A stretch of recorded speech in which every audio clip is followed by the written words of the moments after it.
Stubb and Flask mounted on them, and passing additional lashings over the anchors they're hanging. "No, Stubb, you may pound that knot there as much as you please, but you will never pound into me what you were just now saying. And how long ago is it since you said the very contrary? Didn't you once say that whatever ship Ahab sails in, that ship should pay something extra on its insurance policy, just as though it were loaded with powder barrels aft and boxes of lucifers forward? Stop, now, didn't you say so?" "Well, suppose I did? What then? I've part changed my flesh since that time, why not my mind? Besides, supposing we are loaded with powder barrels aft and lucifers forward, how the devil could the lucifers get afire in this drenching spray here?" "Why, my little man, you have pretty red hair, but you couldn't get a fire now." "Shake yourself, your Aquarius, or the water-bearer, Flask, might fill pitchers at your coat collar. Don't you see, then, that for these extra risks the marine insurance companies have extra guarantees? Here are hydrants, Flask. But hark, again, and I'll answer ye the other thing. First take your leg off from the crown of the anchor here, though, so I can pass the rope. Now listen.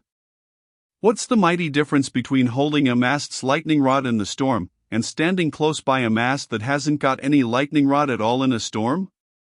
Don't you see, you timberhead, that no harm can come to the holder of the rod, unless the mast is first struck? What are you talking about, then?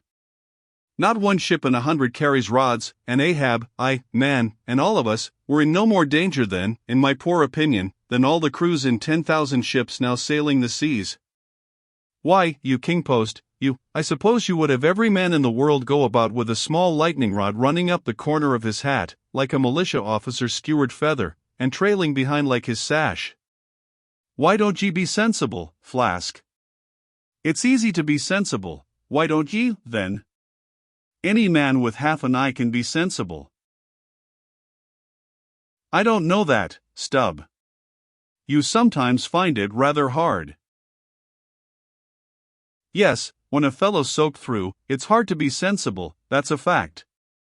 And I am about drenched with this spray. Never mind, catch the turn there, and pass it. Seems to me we are lashing down these anchors now as if they were never going to be used again. Tying these two anchors here, Flask, seems like tying a man's hands behind him.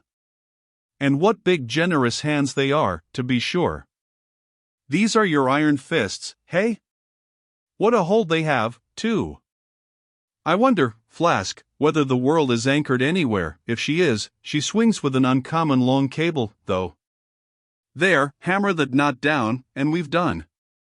So, next to touching land, lighting on deck is the most satisfactory.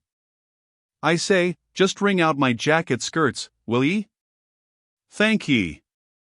They laugh at long togs so, Flask, but seems to me, a long-tailed coat ought always to be worn in all storms afloat. The tails tapering down that way, serve to carry off the water, D.C. Same with cocked hats, the cocks form gable and eave troughs, Flask. No more monkey jackets and tarpaulins for me, I must mount a swallowtail, and drive down a beaver, so. Hullo! Phew!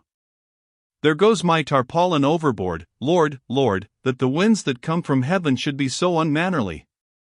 This is a nasty night, lad.